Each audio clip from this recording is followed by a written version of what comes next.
This subcoordinator. conference will now be recorded. We will be your host for today. This conference will now be recorded. CMEs and workshops. It aims at bringing together all physiotherapy professionals for sharing knowledge and improving public awareness about physiotherapy. We have 5 zones in India with heads for each. Dr. Pooja Kamre is the West Zone head. The state team of IAP Women's Cell Maharashtra includes State Coordinator Dr. Suvarna Ganvir, Joint Coordinator Dr. Snehal Patel, and Sub-Coordinators Dr. Uttara Mohan, Dr. Priya Karande, and Dr. Nirali Sangvi. In Maharashtra, IAP Women's Cell has conducted more than 40 low-cost activities in various districts. In the first corporate IAP conference held in Indore in April 2019, Maharashtra state received award for the best state IAP Women's Cell. We shall now proceed for today's session. I would like to introduce our honorable speaker for today, Dr. Swati Surkar. She is presently working as an assistant professor in the Department of Physical Therapy College of Allied Health Sciences, East Carolina University. She has completed her bachelor's from MUHS, ranking first in college. Her master's from Mumbai University, ranking first in university. She completed her PhD from University of Nebraska Medical Center and postdoc fellowship from Washington University. She has many awards to her name, which few are Author Recognition Award, Jean Hugh Award, Graduate Student of Distinction, University of Nebraska Medical Center. She has also received many scholarships throughout her career, including distinguished scholarships from American Academy of Cerebral Palsy and Developmental Medicine, Nebraska, SAS Association Student Scholarship, and International Travel Grant Scholarship from IAP. Adding to her highly impressive resume are many research grants and publications. I welcome you, ma'am. We all are very eager to hear from you. Before starting this session and giving the mic to ma'am, I really would like to request all of you to again please silence the microphones so the session may go on smoothly. Thank you, ma'am. Thank you, Dr. Ashwini, for such a kind introduction. And thank you, IAP Women's Cell, for inviting me as a speaker on this topic, which is Gateway to Higher Education in Physical Therapy in the United States. And thank you all for being here. So we are using technology. I hope everything goes smoothly. I'm going to start sharing my screen. I hope you're able to see it. And we'll go from here. So once again, thank you for being here and thanks for having me. So let's see if this works well. Okay. Can you all see my screen okay? Perfect. All right, so let's get started. So before I start the talk, here is my disclosure. I do not have any financial relationships. And coming to the objectives of today's session. So I'm going to highlight on 4 things in today's talk. So at the end of session, you will understand what are the opportunities for higher education in physical therapy in the United States. Secondly, you will understand what and how are the procedures for securing admissions, funding, scholarships, etc. In the later half of this talk, I will highlight some of the job opportunities after you complete your higher education in the United States and some of the do's and don'ts of higher education. So why am I a right speaker for this topic? If you ever wonder. So I would like to walk you through a little bit of my scientific journey. And as you can see in this map, it actually spread across 2 different continents. And I'm fortunate enough to have an experience of education system in India as well as the education system in the United States. And today, I would like to combine those experiences and provide you an opportunity to understand how this journey can come together. So before that, let me briefly orient you how it started and where it is eventually. So my scientific journey in the world of physical therapy started in year 2000 when I decided to pursue bachelor's degree. I completed it in year 2005 from Ravinar Physical Therapy College in Savangi Mege, Wardha. And right from the beginning, I am really a blessed person to have wonderful, wonderful mentors in my life. So when my journey started with bachelor's, I was fortunate enough to have Dr. Suvarna Ganveer, Dr. Sham Ganveer, and Dr. Prema Khatri madam, and many others as my mentors, who just not imparted their knowledge, but also wisdom, and always motivated to walk on the path of excellence. And that journey continued. So after bachelor's, I started master's degree from Topiwala National Medical College and Nair Hospital from Mumbai. And I'm sure all of you know Dr. Dokshi Writer, one of the very renowned neurorehabilitation professional from India. And I was once again blessed to have her my guide. So after completing my master's degree, I decided to pursue academia because that's my inherent interest right from the beginning. So I started working as assistant professor at St. G.S. Medical College and KEM Hospital in Mumbai. And as you might know, this is the first college, not just in India, but also in Southeast India for physical therapy. And there again, I had an opportunity to work with these excellent mentors, Dr. Jaimala Shetty, Dr. Nitin Karnik. They were not just the colleagues, but also collaborators. We worked together, we enjoyed our work, and we published together. So my scientific journey actually started here. So while I was a faculty, I developed deep interest in research. And while I was really enjoying my teaching and clinical practice, as well as a little bit of research, somewhere I felt some barriers going towards more intensive research. And those barriers at the time were about availability of resources related to research, cutting edge technologies, mentorship. And that's the time I decided to come to the United States and pursue my PhD. So in 2012, I came to the University of Nebraska Medical Center and started my PhD under these two really cream scientists, Dr. Reggie Harbon and Dr. Max Kurz. Both are really wonderful scientists. Dr. Reggie Harbon even contributed to this book, which is used as textbook actually in the United States in physical therapy. So both are well published and really nice scientists. So after completing my PhD, I had once again an opportunity to either go in academics and or start teaching or go for postdoctoral fellowship. And I decided to pursue latter. So I started as a postdoctoral fellow at #1 university in physical therapy in the United States, which is Washington University in St. Louis, under world-renowned scientist in stroke rehabilitation, Dr. Catherine Lang. And her name says it all. This was a book she has published, and you might wonder or surprised to know this book used to be my Bible throughout my master's and later in professional life. And this was an emotional moment when I actually got to work as a postdoc fellow with Catherine, whose book was my pillow during my master's and during my professional life. So that was my educational journey.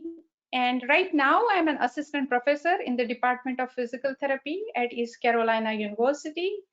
I'm also a director of Pediatric Assessment and Rehabilitation Lab. My responsibilities are primarily research. So 70% of the time I do research. 25% time I allot to students. So for teaching to Doctor of Physical Therapy program. And you can see here is our beautiful East Carolina University. And I say it with pride. This is the campus where humanity meets with science. So here I am. And so the reason for sharing this whole story or whole journey with you is just one. And that reason is this is a journey of a small town girl who did not have any resources, neither financial nor socio-economical, but just had dreams and determination. And with that dreams and determination, I started this path and walked along. So today, I like as I said before, I met with many wonderful mentors who guided me through the process. I wish I could be that mentor for you and to give you a proper guidance about the further journey.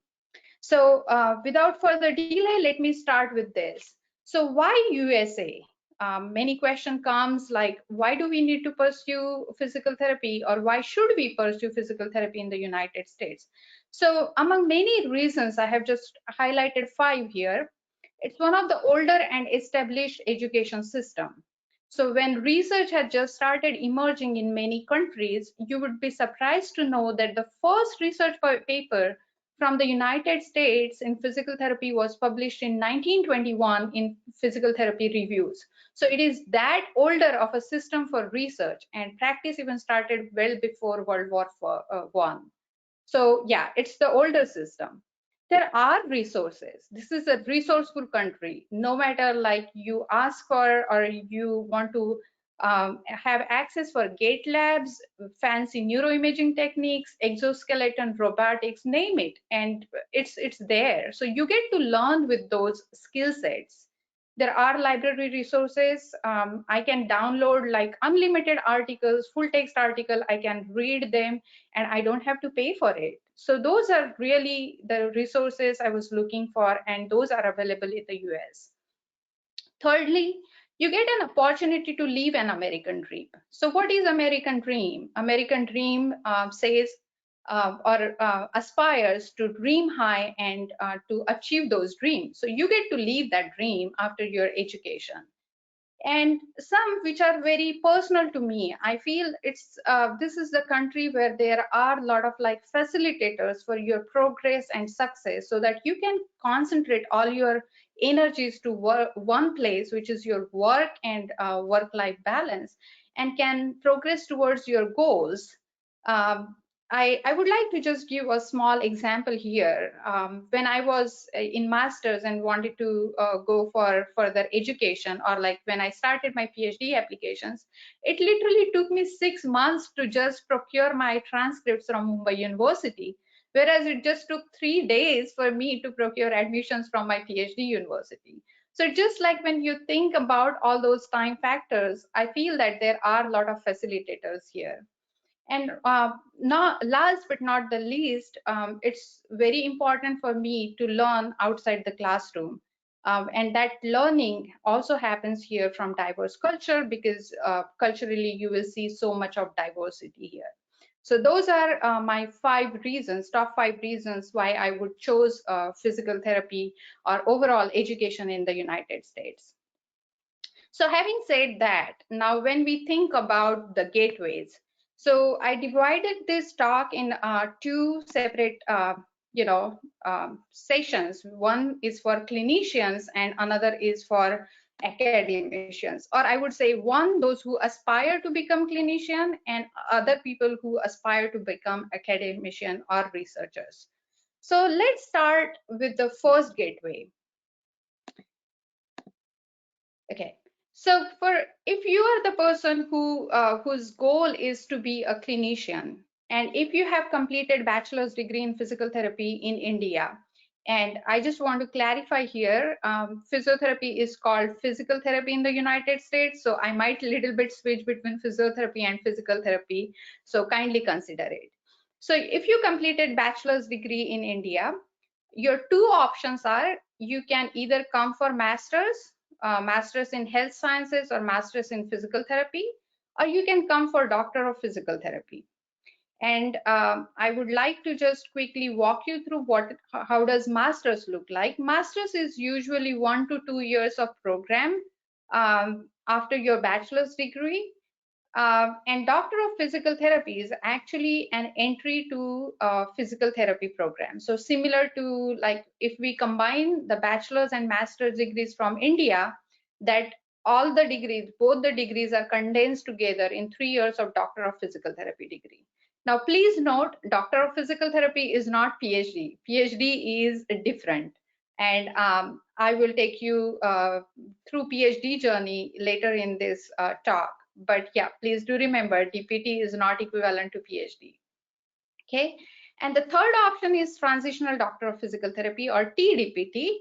I will not spend much time on TDPT because as a having bachelor's or master's degree from India, you cannot directly come for TDPT to pursue TDPT in the United States. But if anybody has any specific questions regarding TDPT, I would be happy to answer at the end of this session. So these are the two different programs, Masters and DPT.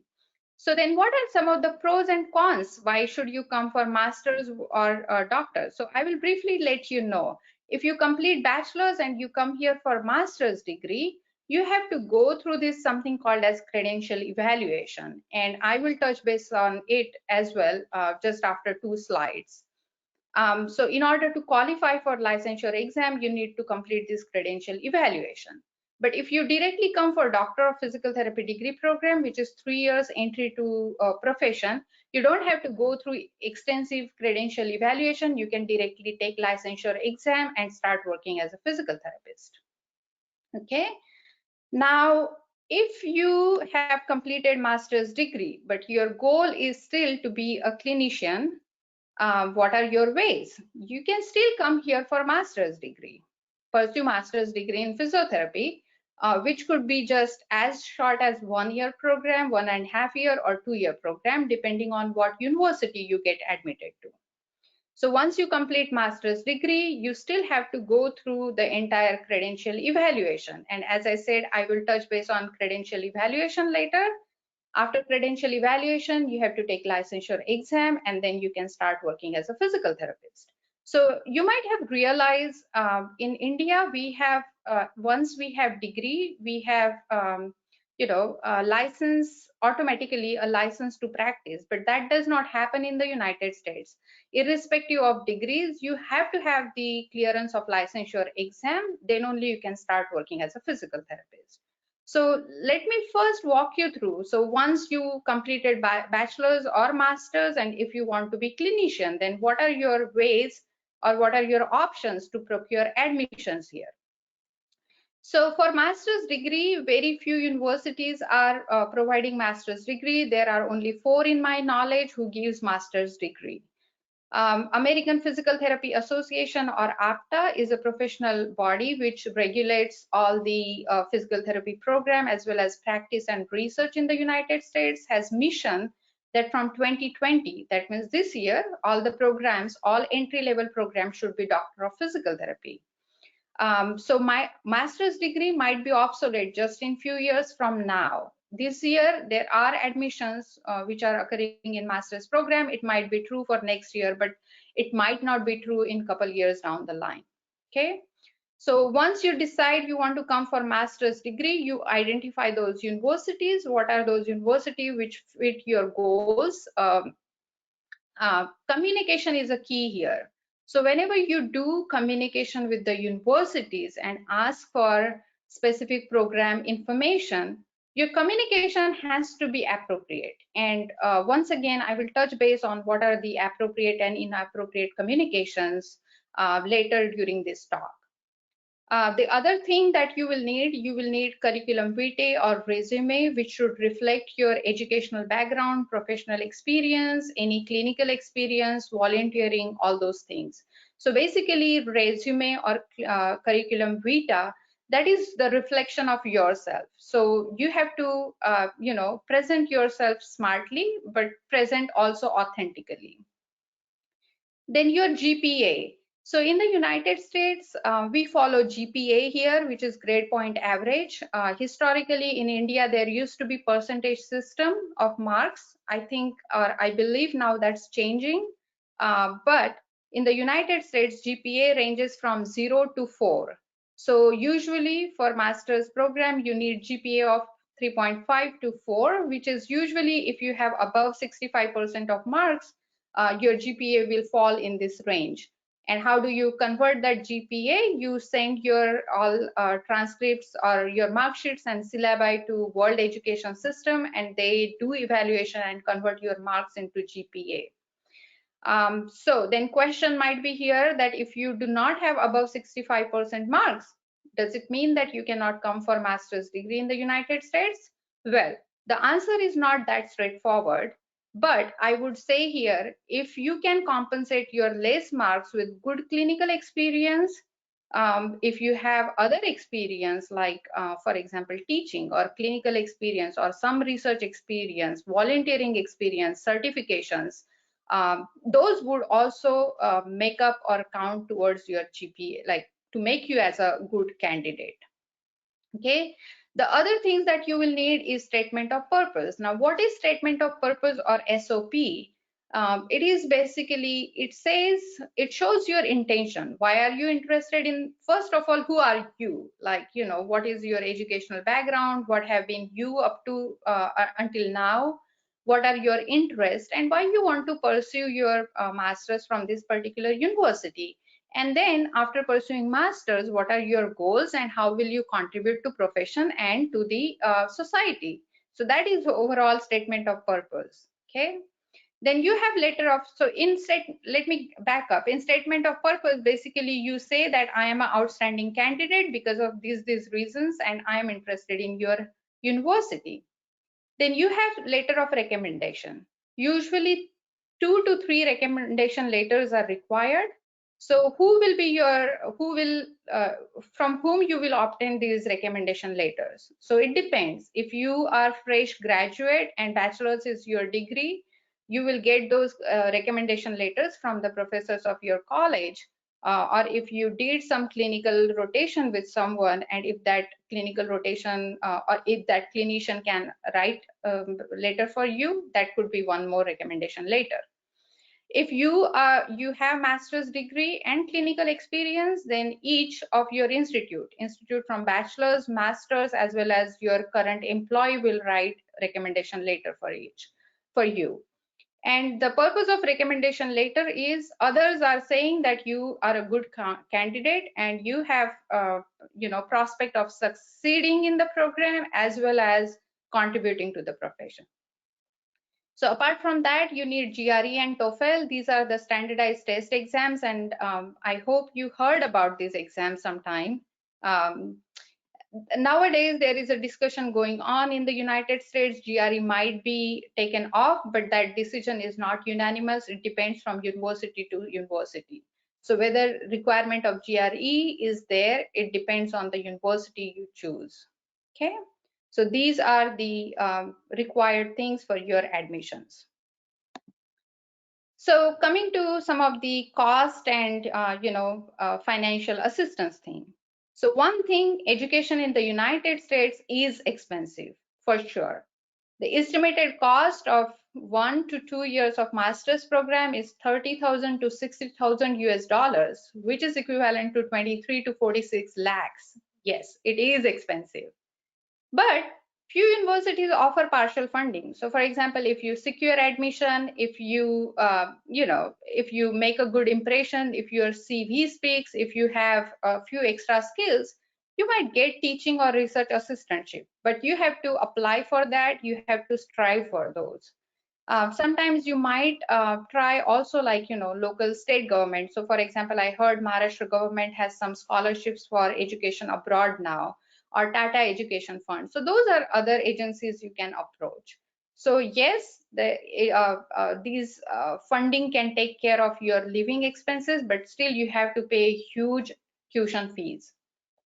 But the other side of the coin is that the average pay of physical therapist is about 65 to 90,000 US dollars per year, which is pretty equivalent to 50 to 60 lakhs per year.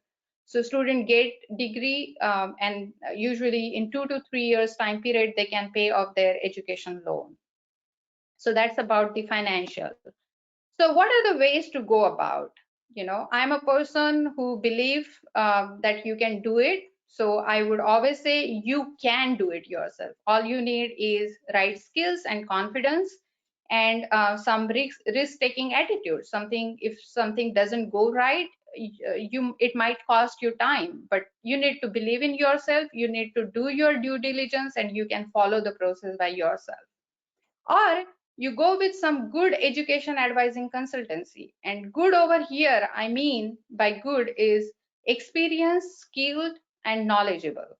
So you can get those consultants who can actually work with you and can guide you through the process. Okay. So as I mentioned before, I will touch base on licensure exam and credential evaluation. So once you have your master's degree from the United States, that doesn't end the story here. In order to work, you need to have licensure exam.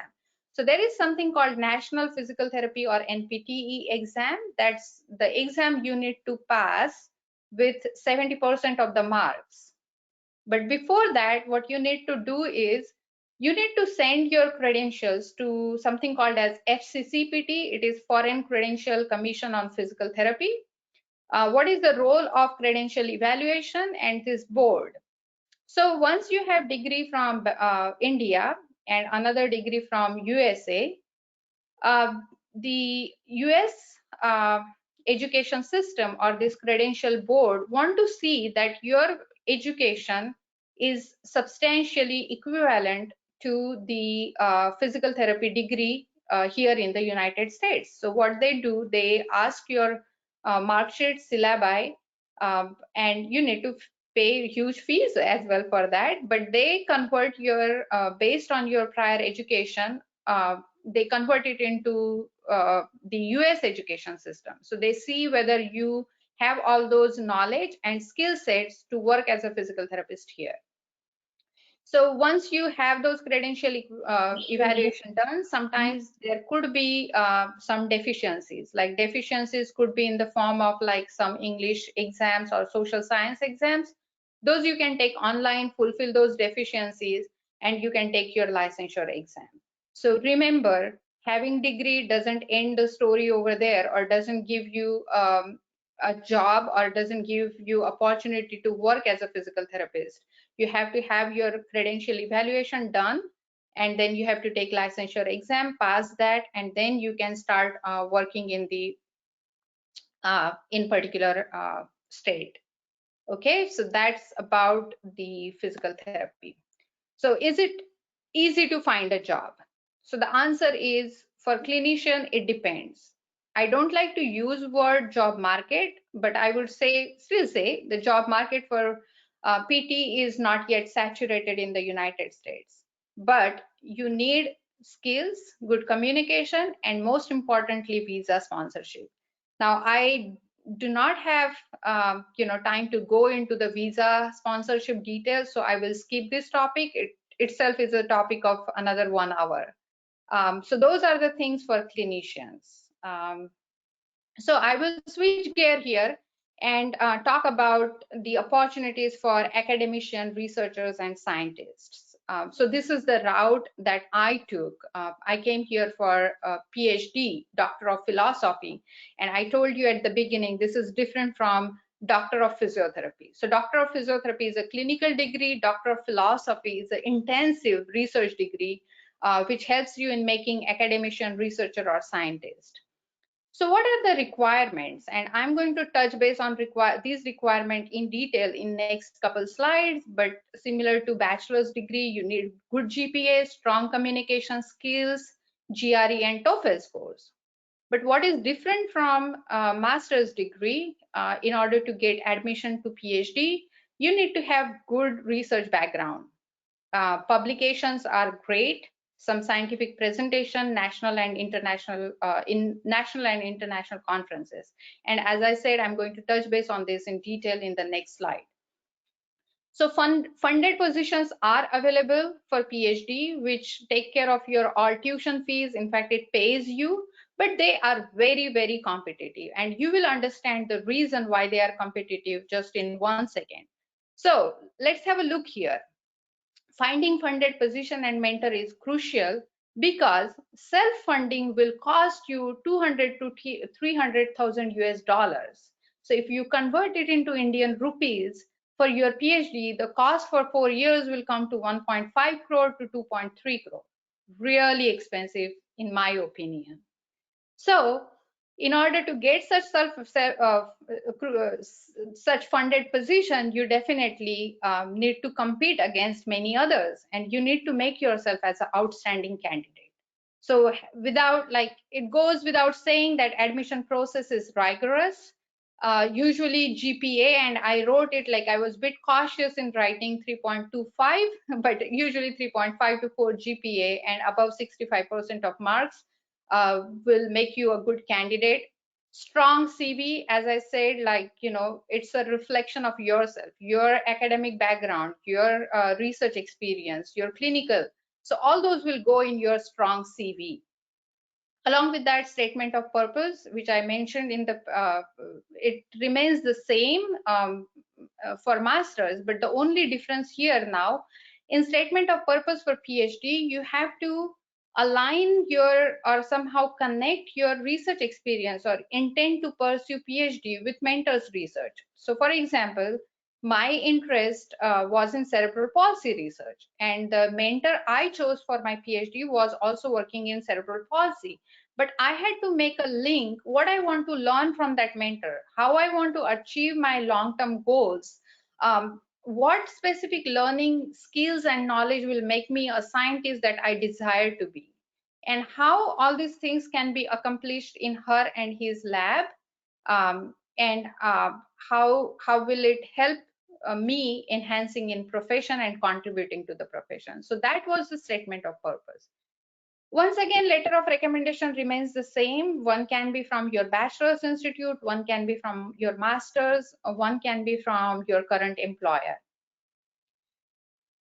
Sometimes you need to write a research statement for PhD. And so that research statement is, again, it's like what was your past research background, what you currently aspire to do, and what is your future, how does your future interest looks like. So that is research statement.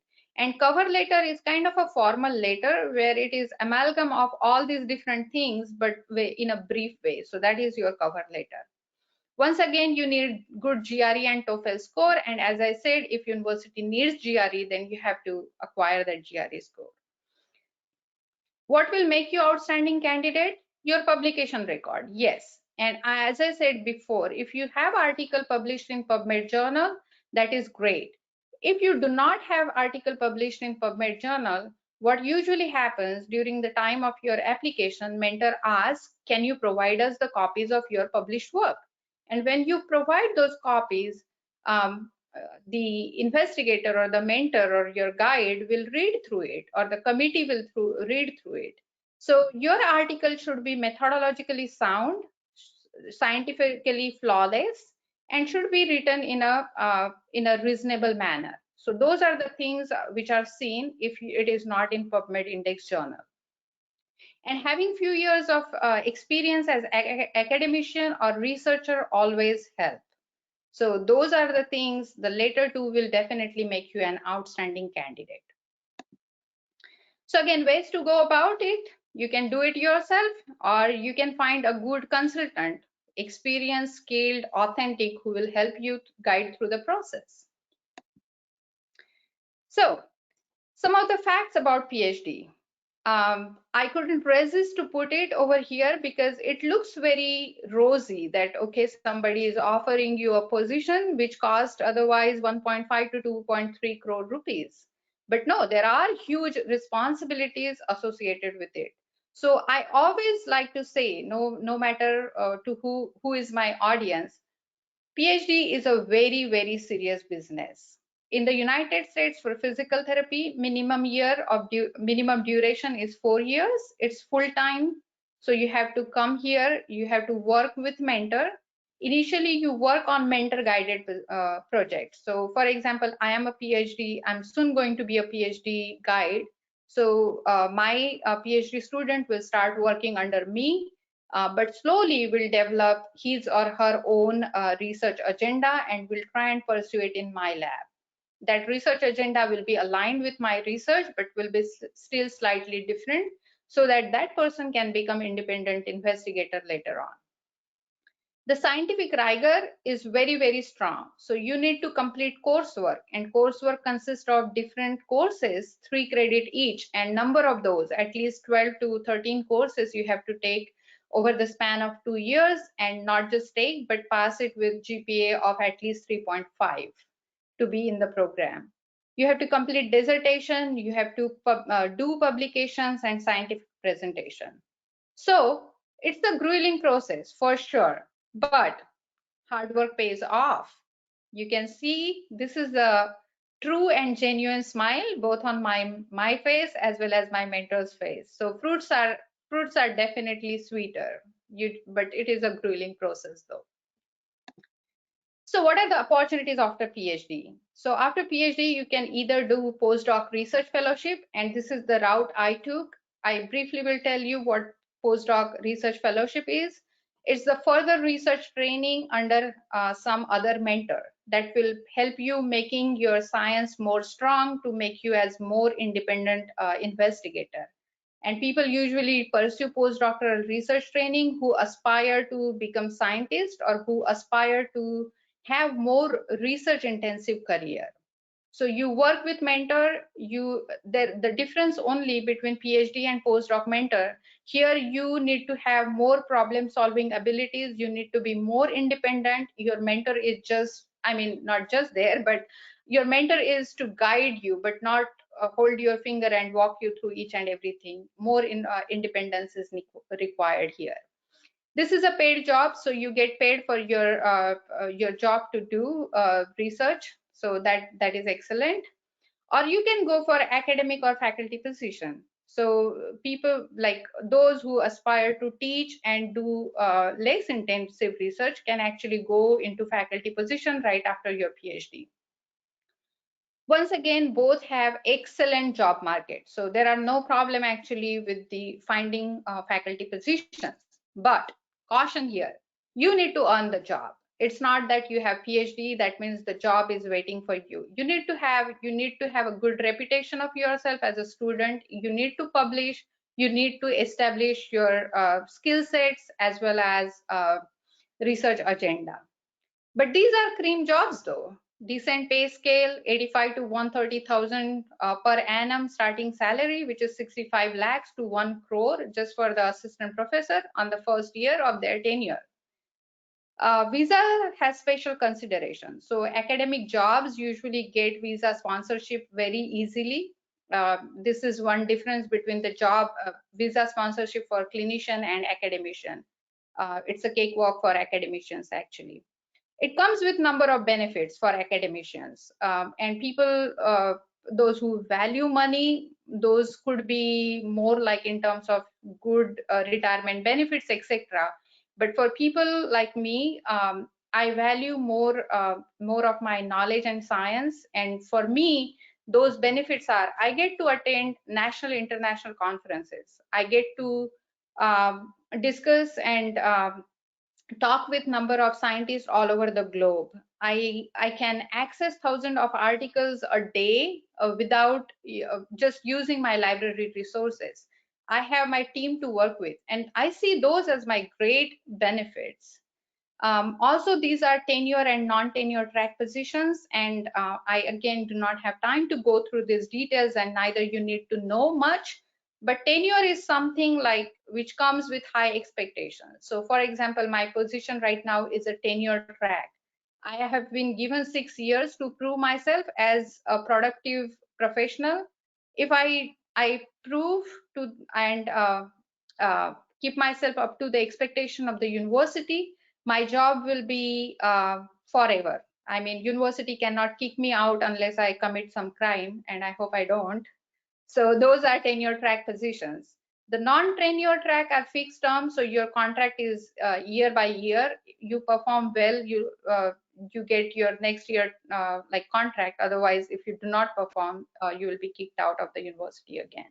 So in either case, you need to just work persistently and earn towards your tenure and promotion. So yes, these are high paying jobs, these are decent jobs, but it's not that you get a job and you get promotion and tenure automatically. No, you need to work persistently towards it. So quickly, some of the do's and don'ts. Okay, so do's, in either case, whether you want to be clinician or you want to pursue PhD, determine what your goals are. Don't just look at, so for example, um, somebody approached me, excellent clinician, but was little bit concerned about the financial aspects of the master's program. So that person said, can I pursue PhD because that is full funded position? I was like, what is your goals? You want to be a researcher or a clinician? And the clear cut answer was clinician. I was like, please, I mean, do not consider that will ruin your life, and that will ruin your mentor's life. So stick to your goals. Don't just look at any other lucrative options or the short-term options. Design your plan of action, how you want to go ahead. Uh, so all those things. Work on your timeline. It is very crucial. If you are in bachelor's degree right now and you want to start your master's preparation, that has to be 9 to 12 months before. And for PhD, it has to be 12 to 15 months before you start actually the program. So those are intensive preparations. Don't think it will be a job done in 1 month. You need to have excellent communication, and there is no other option for that. Remember that your just one hasty email can ruin everything forever. And I'll give you an example of it in just next slide. Do prepare your application material very well.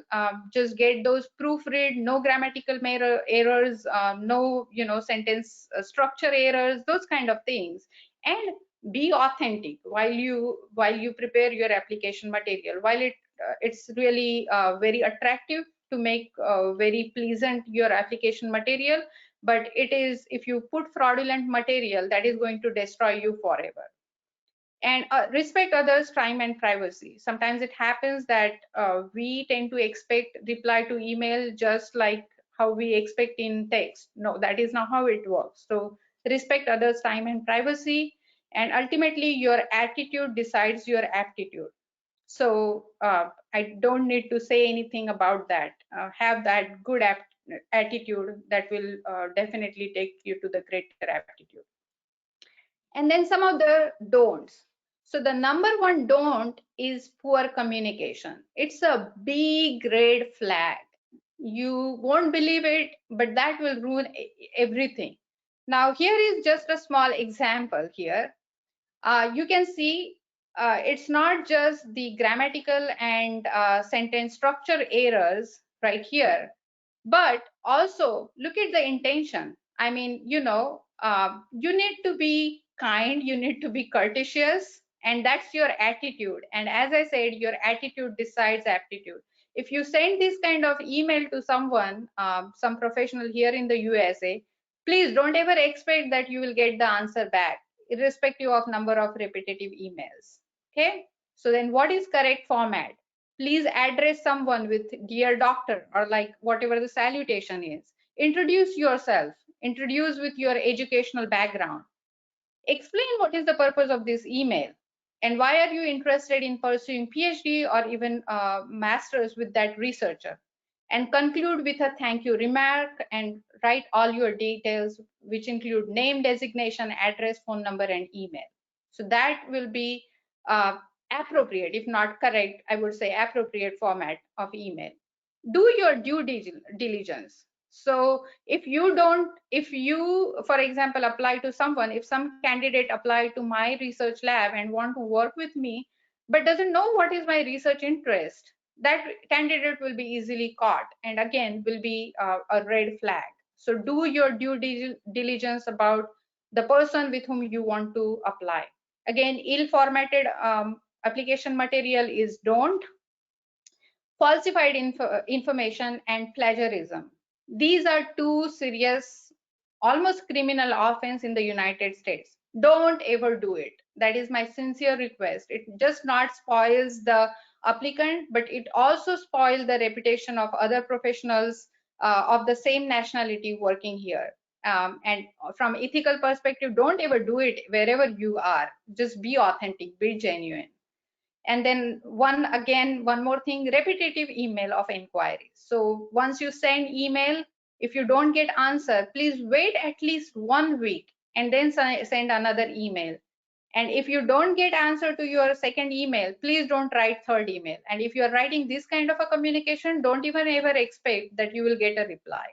So those are key things which you need to follow when you are a professional. All right, so last, just like 2 slides on a philosophical note. Aspire to live an American dream is great, and we must dream. But remember, it needs hard work, passion, persistence, patience, sacrifice, and confidence. So if you want to walk this ladder, please have all these attributes to your personality. And ultimately, success is journey. It's not a destination. You need to just keep walking on it. Just a concluding thought, put your heart, mind, and soul into everything, even the smallest of your act. And this is the secret of success, as Swami Vivekananda said. And this is very much philosophy of my life. If you need consultation, you can email me. You can follow me on ResearchGate. My ResearchGate page is much more interesting than my Facebook page. So I would like you to follow me on ResearchGate. Please apply all those do's and don'ts when you write me an email. Send me specific questions with your CV. Allow 24 to 48 hours for response to relevant questions. And my best availability will be August 2020, probably not before that. I'm extremely busy with a lot of professional responsibilities right now. So those who are interested can contact me after August 1st. So once again, thank you so much. This is a small part of our East Carolina University. We have PhD in movement science program. We already started application for our PhD cohort this year. Soon we'll have PhD students. We also have Doctor of Physical Therapy program. Yeah, do consider our movement science program if you are interested in PhD. So thank you so much. I will stop here and would like to give you a chance to ask questions. Thank you very much, ma'am, for such an informative session. I can see many questions from our participants. So let's start with the question and answer section. Yeah. The first question is, what about the FCCPT process and licensure exam? Sure, and that's a good question. So FCCPT, so as I said, if you did your bachelor's degree from India and if you do your master's degree from USA, you get take your mark sheets and syllabi and send it to FCCPT. So for FCCPT, you have to open the account. You have to pay their registration fees, which is really high, almost like $1,000, which is 75,000, 76,000 rupees. And then they ask your universities to send them your degree certificates, your mark sheets, and your syllabi, both from bachelor's degree and master's degree. Once they have it, they take 3 to 6 months of time period to assess. After their assessment, basically that assessment is to see whether your education so far is equivalent to meet the criteria for US entry to profession degree, which is DPT degree. If you fulfill their criteria, they will say, yes, you're good to go and take the licensure exam. If you do not fulfill those criteria, they will say these are the deficiencies in your, so for example, if you do not have sufficient credit for your anatomy or physiology, you have to take certain online exams, fulfill those credits, and then send them back again. They will do another process of review and let you know whether you are substantially equivalent to take the licensure exam. So that is FCCPT. For licensure exam, it's the national board exam. So you study from your bachelor's and master's material. So pretty much whatever you will study for your bachelor's and master's, all those basic things,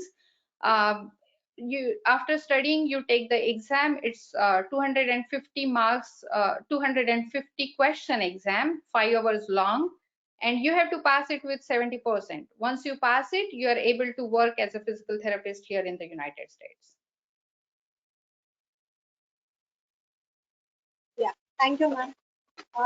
Second question is, every city or a state in USA have to different license exam?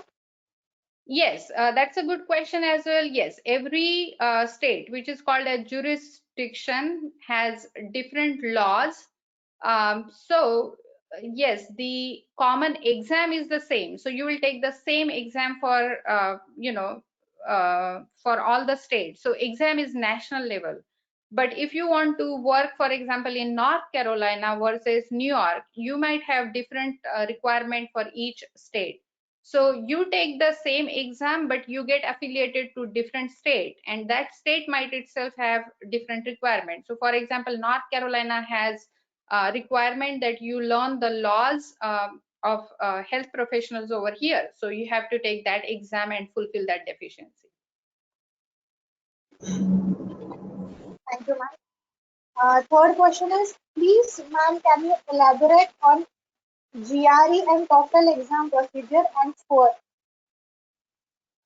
Sure. So those are like standardized exam. GRE is a graduate record exam. It includes 3 components. One is your English. So in English, they have like passages. You have to read those passages, answer those questions, read some intensive vocabulary, those kind of things in English. They have basic math. So right from your 8th standard until your 12th standard math, and they have multiple choice question based on that as well. And the third section is writing. So they give prompt and you have to write essays for those 2 or 3 essays, I believe. Usually, now when I took it was different. Now the mark system has changed. So I think score of usually 300, 315 or 10 is a requirement for PhD. But don't quote me on that. Somebody can check like what is the exact score required for each university. Yeah, you have to score that.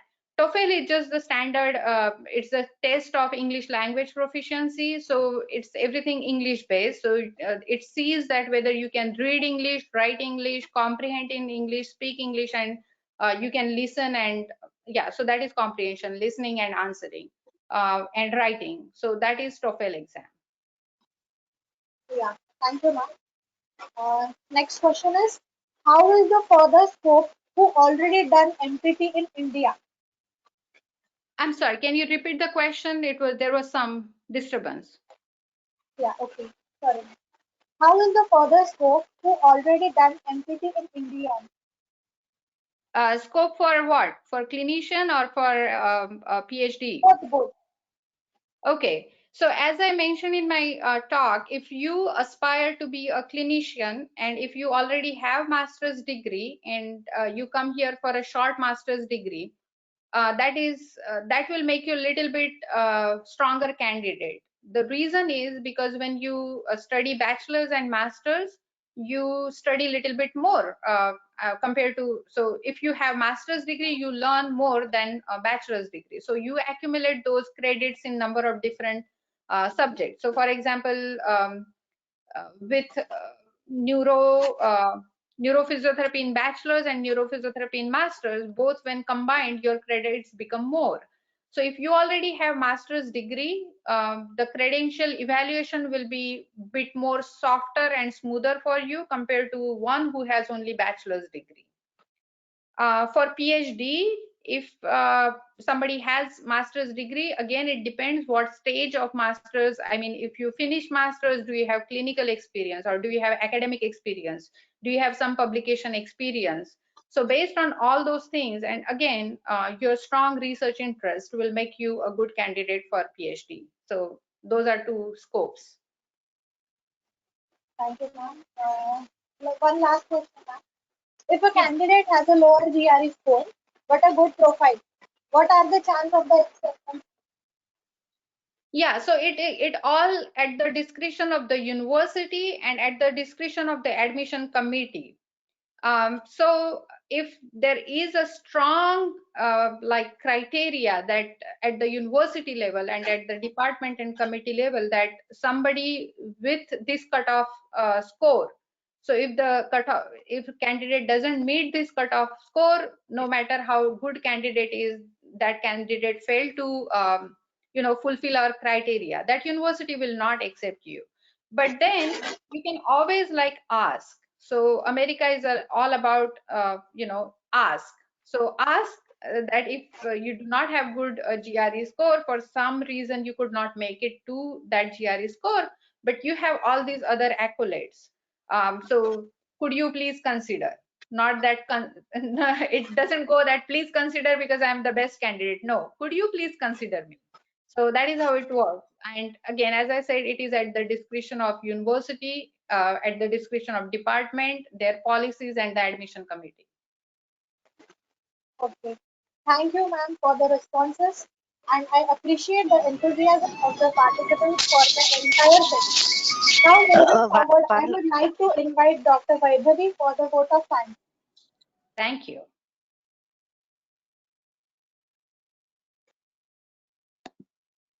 Thank you, Antara. It was an interesting and informative question answer session. First of all, I would like to thank all the participants for attending this session with great enthusiasm. I would like to extend my sincere thanks to our honorable speaker, Swati ma'am. Thank you, ma'am, for enlightening us with your knowledge and experience. Thank you for sparing time from your busy schedule and making us all aware about various aspects of higher education in USA. This will definitely help all our aspirants to fulfill their dream. I extend my sincere thanks to Honorable National Head, Dr. Ruchi ma'am, for this venture of upliftment of our field. I would love to extend our thanks to Dr. Suvarna Ganveer ma'am and the entire Maharashtra state team of IAPWC for their constant guidance, which has actually made this session a great success. And most importantly, I would like to thank each and every person who has directly or indirectly contributed to this session. It wouldn't have been possible without you all. Thank you once again. And now I request all the participants to kindly fill the feedback forms. The link for the feedback forms is given in the chat section, chat box. So please kindly fill the feedback forms. Thank you once again. Thank you.